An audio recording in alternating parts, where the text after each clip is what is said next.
Amigos de Manuel Upstate, la lectura para el día de hoy es en el libro de Hechos. Vamos a leer el capítulo 4 de este libro, los últimos versículos de este capítulo. Vamos a continuar el capítulo 5. Ha habido un error en dividir el capítulo 4 del capítulo 5. Es una división artificial. Recuerden que los capítulos y los versículos fueron hechos posteriormente, después de la inspiración de la Escritura, para que nos sirvan como de guía, pero no fueron inspirados. Entonces nosotros vamos a tratar de pasar por esa división y leer desde el capítulo 4, versículos 32, hasta el capítulo 5, versículo 11. ¿Ok? Entonces la Biblia dice así, en capítulo 4, versículo 32. Y la multitud de los que habían creído era de un corazón y un alma, y ninguno decía ser suyo propio nada de lo que poseía, sino que tenían todas las cosas en común. Y con gran poder los apóstoles daban testimonio de la resurrección del Señor Jesús, y abundante gracia era sobre todos ellos. Así que no había entre ellos ningún necesitado, porque todos los que poseían heredades o casas las vendían y traían el precio de lo vendido y lo ponían a los pies de los apóstoles, y se repartían a cada uno según su necesidad. Entonces José, a quien los apóstoles pusieron por sobrenombre Bernabé, que traducido es hijo de consolación, levita natural de Chipre, como tenía una heredad, la vendió y trajo el precio y lo puso a los pies de los apóstoles. Pero cierto hombre llamado Ananías, con Zafira su mujer, vendió una heredad. Versículo 2. Y sustrajo del precio, sabiéndolo también su mujer, y trayendo solo una parte, la puso a los pies de los apóstoles. Y dijo Pedro: Ananías, ¿por qué llenó Satanás tu corazón para que mintieses al Espíritu Santo y sustrajeses del precio de la heredad? Reteniéndola no se quedaba a ti, y vendida no estaba en tu poder. ¿Por qué pusiste esto en tu corazón? No has mentido a los hombres, sino a Dios. Al oír Ananías estas palabras, cayó y expiró, y vino un gran temor sobre todos los que lo oyeron. Y levantándose los jóvenes, lo envolvieron y sacándolo, lo sepultaron. Pasado un lapso como de 3 horas, sucedió que entró su mujer, no sabiendo lo que había acontecido. Entonces Pedro le dijo: dime, ¿vendisteis en tanto la heredad? Y ella dijo: sí, en tanto. Y Pedro le dijo: ¿por qué convinisteis en tentar al Espíritu del Señor? He aquí a la puerta a los pies de los que han sepultado a tu marido, y te sacarán a ti. Al instante ella cayó a los pies de él y expiró. Y cuando entraron los jóvenes, la hallaron muerta, y la sacaron y la sepultaron junto a su marido. Y vino un gran temor sobre toda la iglesia y sobre todos los que oyeron estas cosas. Oremos. Padre nuestro, gracias por esta tu palabra, que ella habla en nuestros corazones esta mañana. Señor, confesamos delante de ti que no podemos interpretar tu palabra sin tu ayuda. Por eso necesitamos la presencia del Espíritu Santo en medio nuestro. Gracias, Señor, por esta comunidad que nosotros vemos en el libro de los Hechos, guiada por el Espíritu Santo, llena del Espíritu Santo. Señor, anhelamos que tú nos bendigas con tu Santo Espíritu al momento de predicar y escuchar este mensaje, en el nombre de Cristo. Amén. Muy bien. Yo creo que la razón por la que nosotros predicamos en el libro de los Hechos y por la que predicamos en el Nuevo Testamento, leemos el Nuevo Testamento y predicamos, es porque sabemos que hay cosas importantes para los individuos y para las comunidades de fe en esta palabra.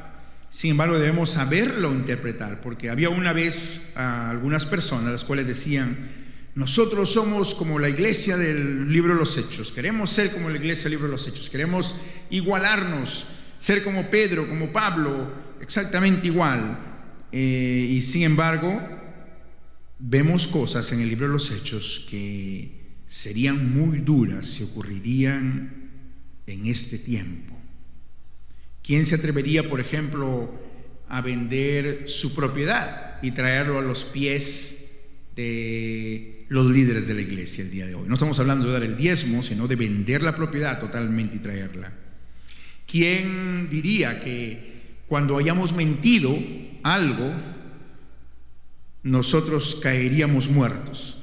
¿Quién quisiera? Si quiere regresar a los tiempos de los Hechos, pues estaríamos en la posibilidad de caer muertos. Por lo tanto, antes de decir, tenemos que copiarnos exactamente todo igual, tenemos que pensar que esto ha sido escrito para que nosotros lo entendamos correctamente y lo apliquemos correctamente a nuestra vida.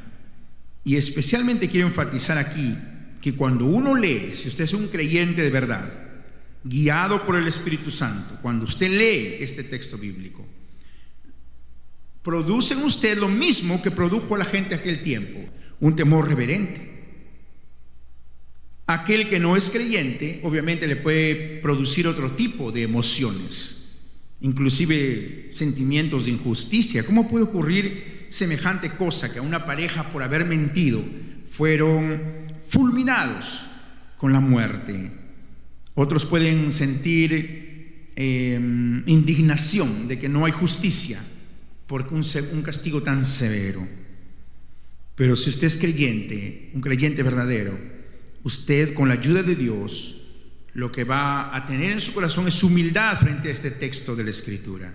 Entender que Dios es soberano y que Él produjo temor a toda la gente con el castigo que ocurrió en aquel tiempo con Ananías y Zafira. Y del mismo modo, Dios produce temor el día de hoy cuando nosotros leemos estas páginas.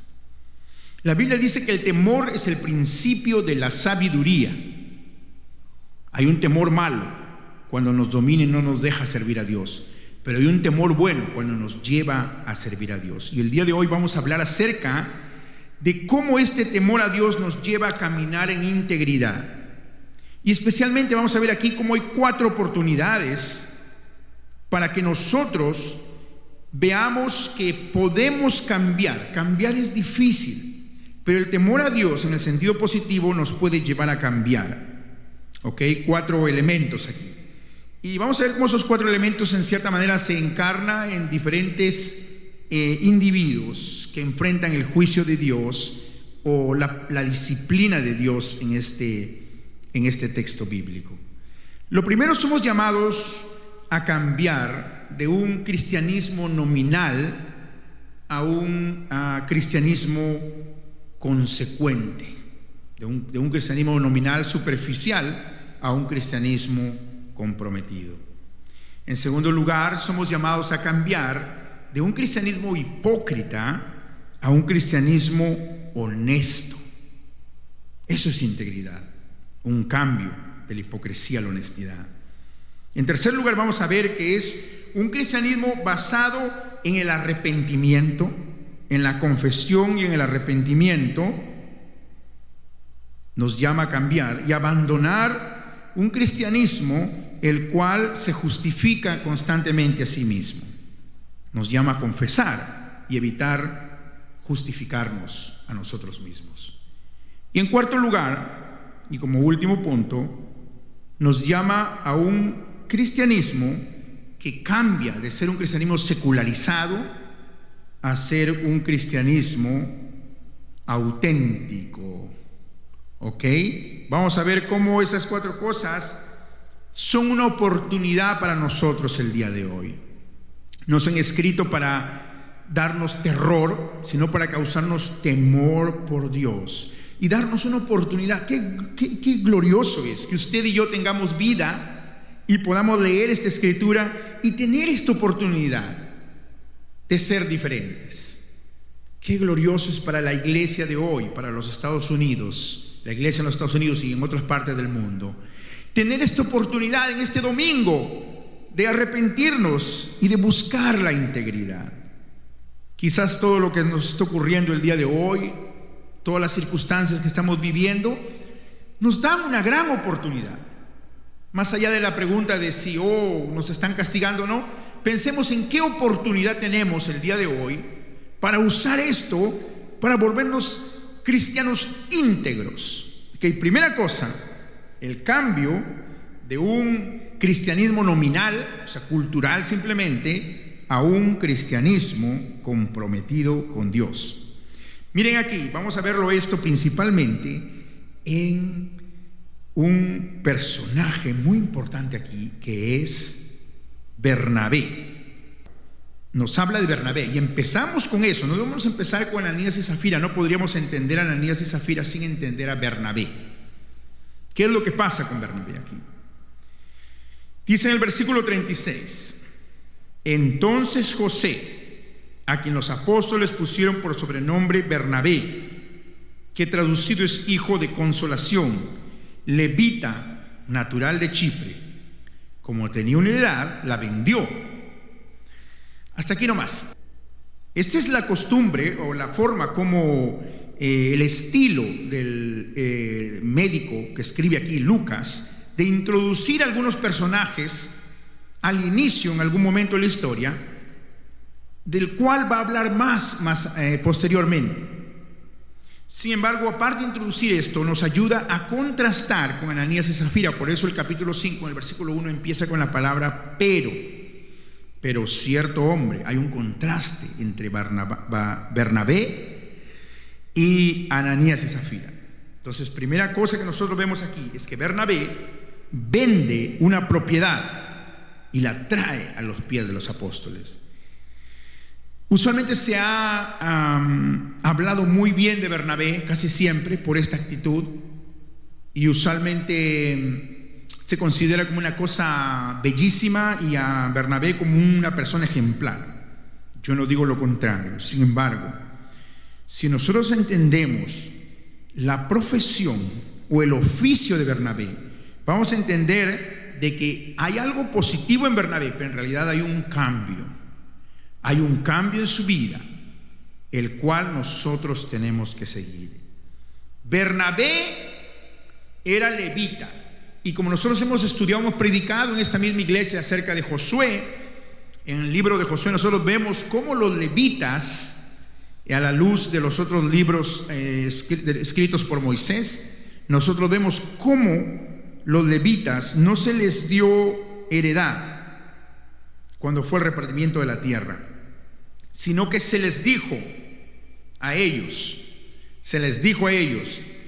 que su porción y su heredad era Dios, y que ellos tenían que estar difundidos entre todas las otras tribus, para que de esa manera sean aquellos que van a ministrar, van a servir y van a recordar a la gente, van a apuntar hacia la confianza en Dios y hacia creer en Dios.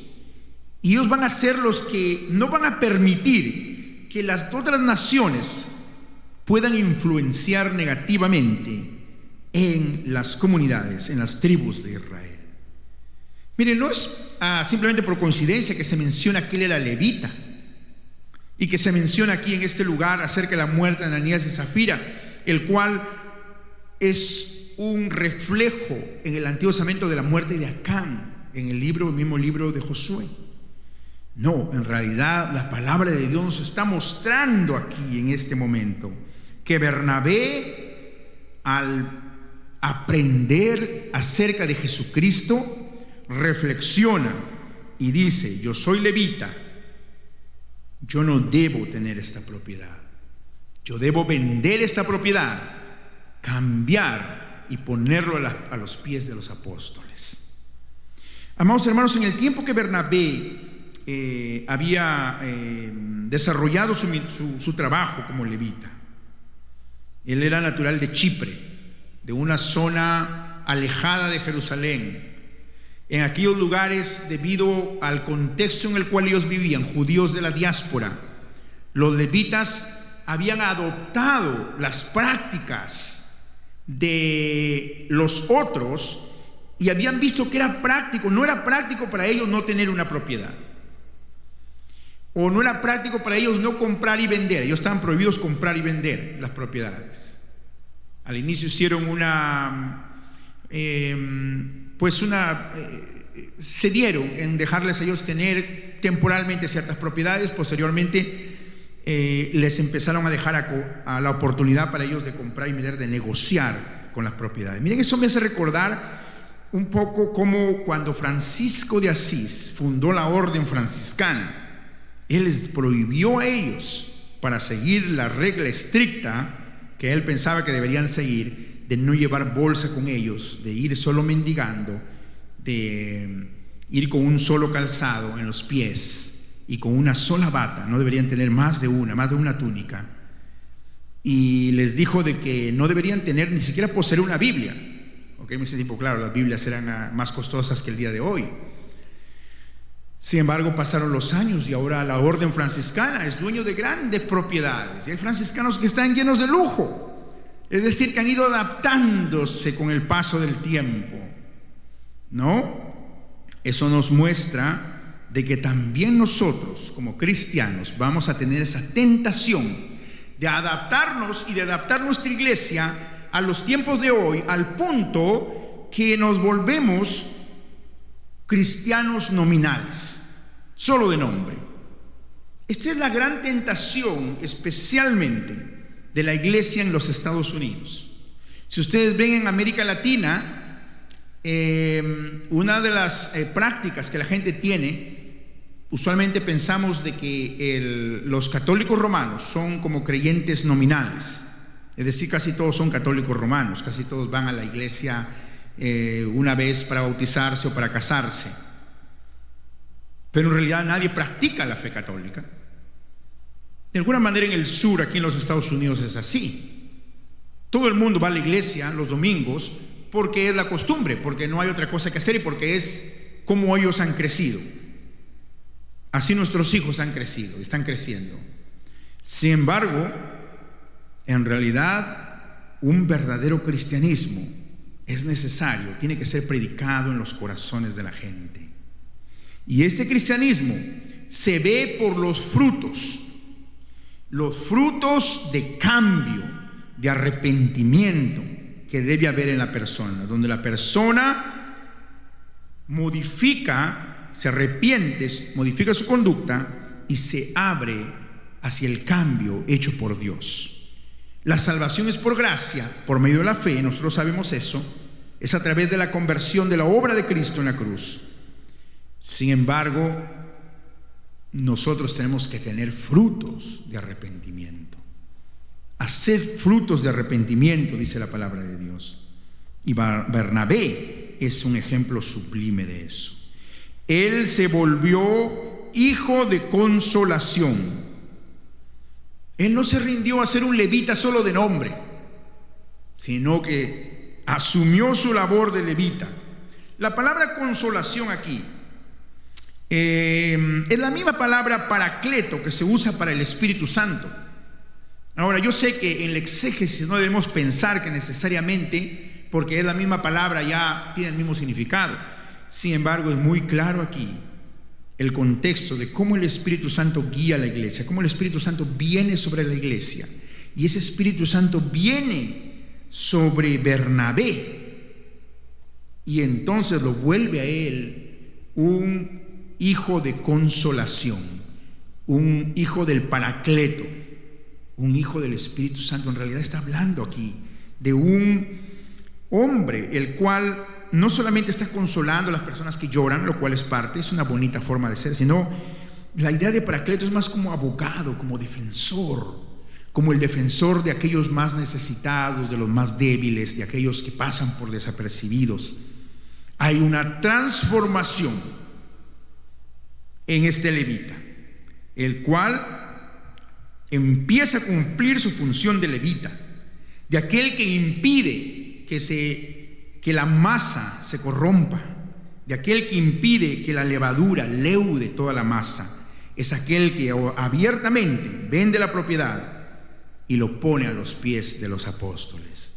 Amados hermanos, Dios quiere que el Espíritu Santo esté en nosotros produciendo esa transformación. Es una gran oportunidad para nosotros, para arrepentirnos, para ver en qué aspecto de nuestra vida decimos que somos cristianos, pero realmente no hemos llegado a ese nivel de integridad. ¿Qué hay que todavía nosotros practicamos o tenemos cosas escondidas, las cuales necesitamos matar el viejo hombre, para de esa manera dejar que el nuevo surja como un ser íntegro? Y en segundo lugar, nosotros vemos de que esta es una oportunidad, un llamado para que nosotros cambiemos, dejemos la hipocresía y busquemos la honestidad. Miren aquí está el ejemplo de Ananías y Zafira, pero específicamente de Ananías. La Biblia dice que había un hombre llamado Ananías, con Zafira su mujer, que vendió una heredad y sustrajo del precio. Yo sé que aquí hay varios pecados en Ananías. Uno de ellos es robar. La expresión de sustrajo habla de sustraer. También mintió. Aquí es bien clara la acusación que se le hace a él, de que no solo mintió a los seres humanos, sino mintió al Espíritu Santo.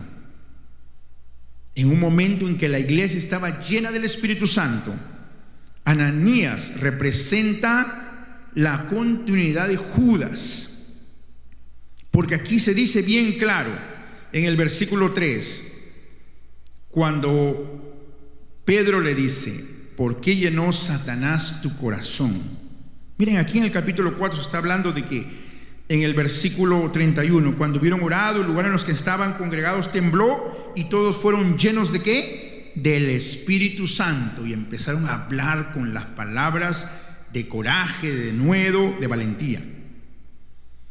Pero aquí nosotros vemos que cuando Ananías ve que Bernabé ha sido titulado hijo de consolación, hijo del Espíritu Santo, en ese momento el diablo llena su corazón y entonces miente al Espíritu Santo y miente a la comunidad en la cual él era miembro. De pocas personas se dice en la Escritura que el Espíritu Santo le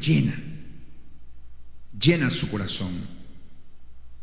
Y de una de las personas que se dice es justamente de Judas.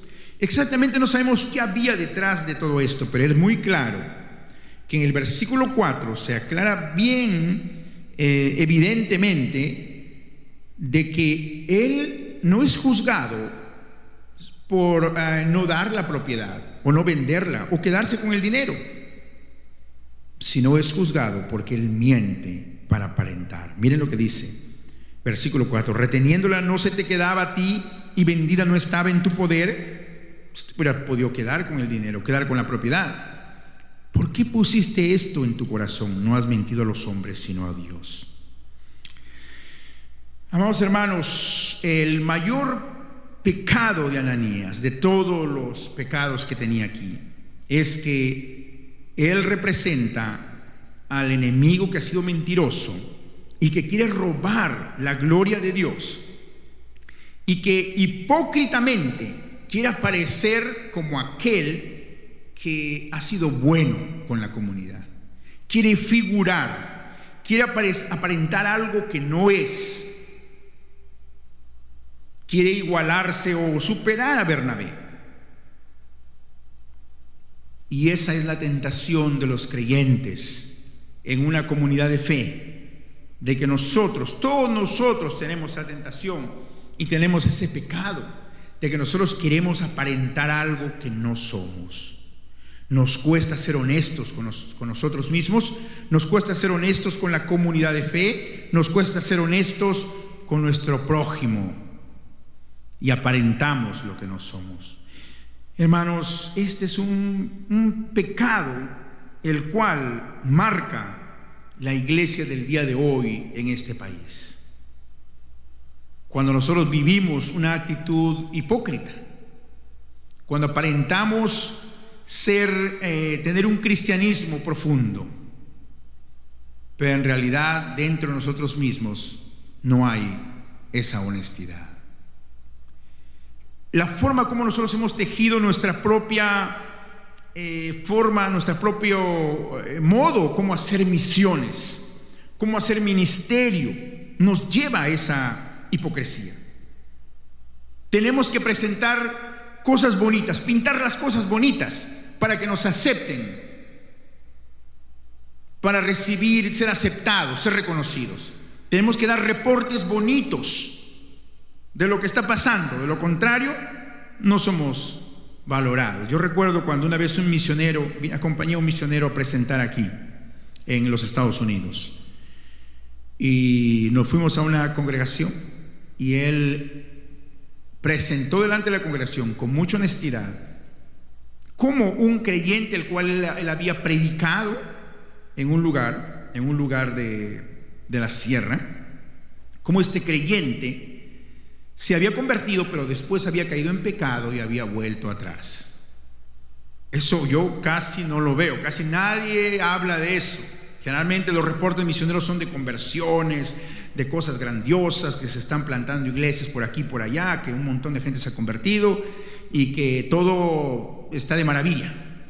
Y también los reportes de las iglesias que nosotros plantamos. Pero este hombre fue honesto, no fue recibido muy bien. ¿Por qué? Porque la iglesia está adecuada para no dejarnos ser honestos, sino para movernos hacia la hipocresía. Pero no debemos nosotros justificarnos por eso, sino todo lo contrario. Somos llamados a arrepentirnos. Ananías no necesitaba hacer todo eso, tejer todo ese plan, toda esa mentira. Sin embargo, lo hizo porque quería la gloria. Así como el enemigo quiso la gloria de Dios, así como el enemigo tentó a Adán y Eva para que ellos sean como Dios, ellos tuvieron esa tentación de aparentar. Amados hermanos, pensemos un poco. Alguien que dijo que si nosotros somos honestos y si pudiéramos leer el pensamiento de todos nuestros amigos, nos quedaríamos sin amigos, porque realmente ahí veríamos lo que ellos piensan de nosotros, ¿no? Sin embargo, nos quedaríamos sin amigos, pero después empezaríamos a construir amistades duraderas. Claro, no, eso es algo hipotético, no estoy pensando que vamos a leer la mente de la gente, no. Pero eso nos muestra que si nosotros basamos nuestras relaciones en la honestidad, entonces nosotros podemos construir relaciones honestas en la vida, en la congregación y en las comunidades. Es interesante aquí que Pedro no fue librado de la hipocresía. Miren, antes de condenar a Ananías, es verdad, Ananías por alguna razón que nosotros desconocemos, Dios lo juzgó. Quizás porque está representando aquí el inicio de la iglesia en su forma más prístina, más original, como ocurrió con la repartición, con la conquista en el tiempo de Acán, por lo que fuere. Sin embargo, pensemos de que la hipocresía también tomó presa de Bernabé y de Pedro. ¿Se acuerdan ustedes cuando Pablo dice en Gálatas 2 que él lo confrontó cara a cara a Pedro porque era de condenar? Porque ya no se juntaba, dice, con los que venían de la tradición judía, por temor a los de la circuncisión, a aquellos que exigían que tienes que juntarte con circuncidados. Y se dejó arrastrar él y también Bernabé, incluso Bernabé, dice, el hijo defensor de consolación, el hombre que se menciona aquí como el ejemplo, que predicamos del ejemplo, se dejó arrastrar por la hipocresía. Pero ¿saben qué? En esa oportunidad, la Biblia dice que Pedro escuchó a Pablo. Por lo menos eso podemos ver nosotros. Hubo corrección. Y es más, Pedro dice que las cartas de Pablo son la verdad, a pesar que él esté escribiendo de esa manera de él. ¿Qué oportunidad tenemos para dejar atrás la hipocresía entre nosotros y convertirnos a una verdadera honestidad? Tercera cosa, la oportunidad de confesar. Miren, eso se ve representado en la esposa de Ananías. Sin embargo, es el mismo pecado de mentir a Dios. Sin embargo, hay un elemento aquí diferente. Dice en el versículo 6 que cuando sepultaron a Ananías, pasó 3 horas. Versículo 7 nos dice que entró su mujer no sabiendo lo que había acontecido. Entonces Pedro le dijo: dime, ¿Vendiste en tanto la heredad? Y ella dijo, sí, en tanto. Es decir, hay una oportunidad más para Zafira. Ya Pedro sabe, pero le pregunta, hay una oportunidad. Su esposo no está alrededor, pero le pregunta, y Pedro le dijo, ¿por qué convinisteis en tentar al Espíritu del Señor? ¿Por qué convinisteis en tentar al Espíritu del Señor? He aquí a la puerta, a los pies de los que han sepultado a tu marido, y te sacarán a ti. En realidad, aquí se ve el liderazgo de Ananías, pero se ve cómo Zafira sigue, se deja arrastrar por la corriente del liderazgo de su esposo. Y realmente esto puede ocurrir muchas veces con nosotros, pero ella tiene una oportunidad aquí de confesar, una oportunidad de deslindar, inclusive con su propio esposo, porque su llamado a la fidelidad es un llamado a ser fiel a Dios y al Espíritu Santo, más que a tu propia esposa y esposa, si es que esta persona está apartándote de la fe, de esa manera como Ananías lo estuvo haciendo. Nosotros vemos que a Adán se le llama la atención por haber escuchado la voz de tu mujer. Lo mismo es aplicado aquí, que ella ha escuchado la voz de su marido. Es triste a veces ver cómo personas que se dejan influenciar por el ser querido, hay personas que se convierten al mormonismo, y entonces nosotros vemos que una persona que fue muy fiel termina siendo mormón o mormona simplemente porque su marido o su esposo lo es. Lo mismo ocurre con el papismo o el romanismo, o con otra clase de influencias que no son bíblicas. Sin embargo, la palabra de Dios nos llama a confesar, a ser una iglesia que está basada en el arrepentimiento, a aprender a confesar en vez de justificarnos. Lo opuesto a confesar puede ser callar, como cuando en la Biblia se nos dice, en el Salmo se dice que cuando callé envejecieron mis huesos, dice el salmista, hasta que yo confesé mis pecados delante de ti. Sin embargo, hay otra cosa más fuerte que callar, que es más contraria a confesar nuestros pecados, y es el justificarnos. Miren, en realidad la palabra justificación, usted escuchó la palabra justificación, es una palabra muy interesante, ¿ok? La palabra justificación nos dice que nosotros somos justificados solo en Cristo. Cristo murió por nosotros en la cruz del Calvario para pagar por nuestros pecados. Él, en el momento de la conversión, hace pasar su justicia a nosotros, por lo tanto tenemos entrada en la vida eterna por la justicia de Cristo, y nuestras culpas pasan sobre Cristo, a la cuenta de Cristo, de tal manera que somos frente al trono de Dios, justificados por la fe. No necesitamos hacer nada, solo por creer somos justificados, pasamos a ser justos ante los ojos de Dios. Pero luego el Espíritu Santo produce santificación en nosotros, un camino de santificación, es una obra de Dios. Pero la justificación es algo puntual que ocurre en nosotros antes de toda obra. Ocurre en nosotros para justificarnos delante de Dios. Sin embargo, la iglesia del Señor tiene la gran tentación de no descansar en la justificación de Cristo, sino en su propia justificación.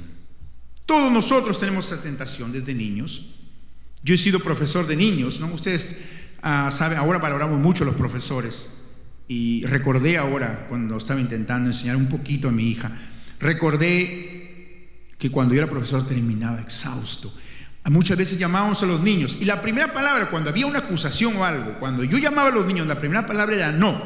Empezaban con no, negando todo. No, profesor. No, profesor. O sea, ya ellos vienen con la idea de que seguro me van a acusar, voy a defenderme, voy a justificarme. Esta es la tentación que nosotros tenemos desde pequeñito. No, yo no lo he hecho. Yo te explico por qué y me justifico.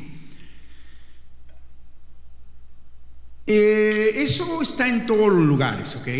Donde habita el ser humano. Sin embargo, hay ciertos elementos culturales que implican y fuerzan más a una iglesia a justificarse. Y el problema más fuerte que hay en esta tierra en este bello país de los Estados Unidos de la cual somos nosotros parte, es cómo muchas veces la iglesia justifica, en vez de reconocer el racismo o en vez de confesar el pecado de segregación, lo que la iglesia hace es justificarse.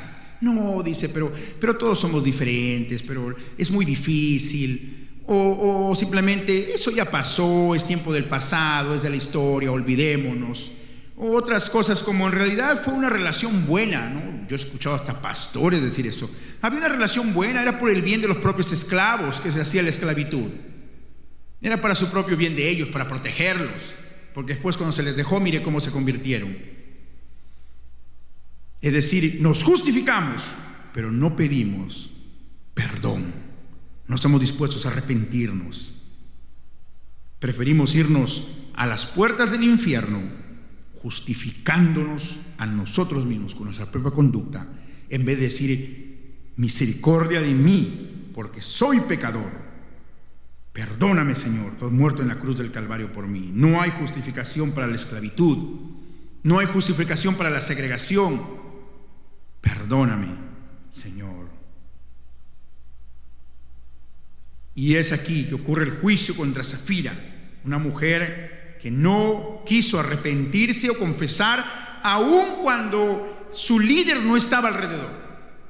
La cabeza de su hogar no estaba alrededor. Ella no confiesa y pierde la oportunidad de confesar.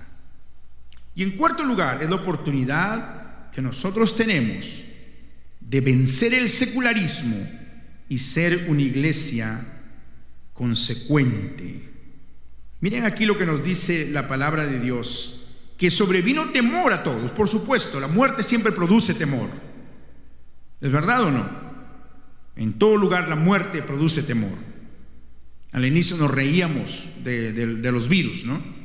Pero cuando ya nosotros vemos que las muertes empiezan a acumularse, obviamente nos produce temor. No podemos negar eso. Pero la Biblia dice que la paga del pecado es muerte. Y no se refiere solo a morir de una enfermedad, al cual le puede dar a cualquiera, a justos e injustos, sino se trata de una muerte eterna. Vino de ese juicio de Dios, vino un temor sobre todas las personas. Y la Biblia dice aquí que esto ayudó en dos maneras muy importantes que pueden parecer contradictorios. No se vaya a perder, por favor, escúcheme con atención. La Biblia dice que en el versículo 13 dice, de los demás, ninguno se atrevía a juntarse con ellos. Mas el pueblo los alababa grandemente, pero no se atrevían a juntarse con ellos. Pero el versículo 14 dice, y los que creían en el Señor aumentaban más en gran número. Alguien podría, que no lee bien la escritura, diría, no entiendo esto. Total, ¿no querían juntarse o aumentaban? Pues las dos cosas.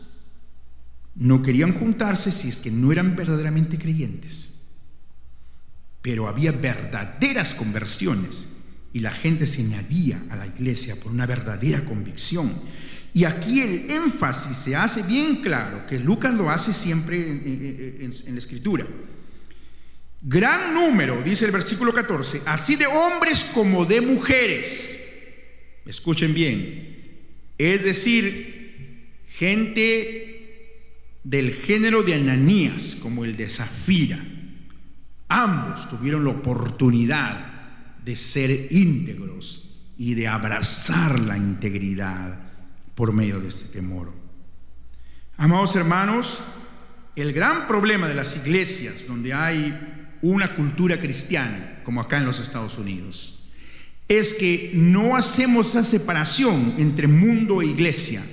Y la Biblia nos dice claramente que la amistad con el mundo es enemistad contra Dios. No podemos tener las dos cosas, ser amigos del mundo y al mismo tiempo ser amigos de Dios. Se refiere a la influencia de este mundo, la corriente de este mundo. No podemos ir con la corriente de este mundo nosotros, sino que nosotros tenemos que hacer una diferencia en nuestra vida. Atrévete a ser diferente, no como el mundo. Quizás este tiempo este tiempo de prueba, donde las iglesias han quedado las casas de oración, la iglesia, los seres humanos, pero los lugares de oración han quedado vacíos. Y a veces nos viene a la mente quiénes van a regresar, quiénes van a volver. ¿Volverá más gente? ¿Volverá menos gente? ¿Volverán los mismos? ¿Volverán otros a reunirse? Quizás, y digo quizás, con mucho temor y temblor, amados hermanos, no me malentiendan, quizás Dios va a usar esto para poder limpiar su iglesia. Es verdad que la cizaña y el trigo van a continuar juntos. Sin embargo, Dios usa circunstancias como estas para que la iglesia, el límite de la iglesia entre aquellos que son verdaderamente creyentes y los que no lo son, el límite sea claro. Somos una iglesia que debe construir puentes, que debe extenderse, predicar hacia el mundo, como la iglesia del libro de los Hechos. Sin embargo, jamás debemos diluir nuestra diferencia, borrar nuestra diferencia con el mundo. Hay gente que dice, no, pero Jesús tomaba con los incrédulos, vivía con los incrédulos. Yo también soy amigo de pecadores. Pero Jesús nunca fue amigo de pecadores para terminar como los pecadores. Jesús fue amigo de los pecadores para rescatarlos del pecado. Ese es un verdadero manera de alcanzar al mundo. Que nosotros vayamos con esta palabra del Cristo que nos justifica para predicar justificación y santificación en Cristo, que nos marca en una diferencia con el mundo. Amados hermanos, es una oportunidad para la iglesia de Dios el día de hoy. Esta idea de que si esto es castigo o no castigo, realmente nunca lo sabremos. Llegaremos a la presencia de Dios y vamos a preguntarle a Dios. Yo tengo mis ideas al respecto, pero lo importante es lo que la Escritura nos dice. La Escritura nos dice que un temor por Dios es un temor saludable. Es un temor que nos lleva a la sabiduría. La iglesia de los Estados Unidos y del mundo, nuestra congregación, nuestro corazón, como individuos, como familias, como congregaciones, tenemos que cambiar. Esta es la oportunidad que Dios nos da para la integridad.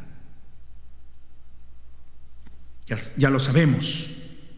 Abandonar pronto un cristianismo cultural y abrazar un cristianismo verdadero. Dejar atrás la hipocresía y abrazar un cristianismo honesto. Dejar atrás la justificación en lo que somos o no somos, en lo que hemos hecho y no hemos hecho, y confesar, arrepentirnos delante de Dios y tratar de ser diferentes, abandonar la secularización, la identidad con el mundo, la confusión con el mundo y marcar nuestra diferencia en Cristo. En nosotros mismos somos nada. Pedro mismo, Bernabé necesitaron la ayuda de Dios para llevar esas marcas en ellos. Pero Dios es aquel que nos disciplina con amor. Nos disciplinamos a nosotros mismos para que no seamos condenados con el mundo. Oremos al Señor. Padre, gracias te damos. Gracias, Señor, porque nosotros los que anunciamos tu palabra necesitamos predicarnos a nosotros mismos. Oh Señor, danos de tu integridad. No nos dejes solos, no nos abandones. Tú prometiste, no los dejaré solos, les enviaré el Espíritu Santo. En nosotros no hay fuerza para cambiar. Ayúdanos a usar este tiempo de dificultad, de zozobra, de angustia, de incertidumbre, de temor, para creer en ti. Y entonces enfocarnos en crear en nosotros, en nuestras familias e iglesias, un cristianismo integral, un cristianismo íntegro. Gracias por tu Hijo Jesucristo y por su obra en la cruz y su redención. En el nombre de Él oramos. Amén. Amados hermanos, vamos a recibir la bendición de el Señor. Esta bendición con la cual terminamos el servicio que hemos empezado el día de hoy. Que el Señor te bendiga y te guarde. Que el Señor haga resplandecer su rostro sobre ti. Que el Señor tenga de ti misericordia, ponga sobre ti su rostro y ponga en ti la paz. Y que la bendición de Dios Padre, Hijo y Espíritu Santo descienda sobre vosotros y permanezca para siempre. Amén. Estamos despedidos, podemos ir en paz y caminemos en integridad nuestros días que Dios nos ha dado en esta tierra. Alabaos al Señor. Dios les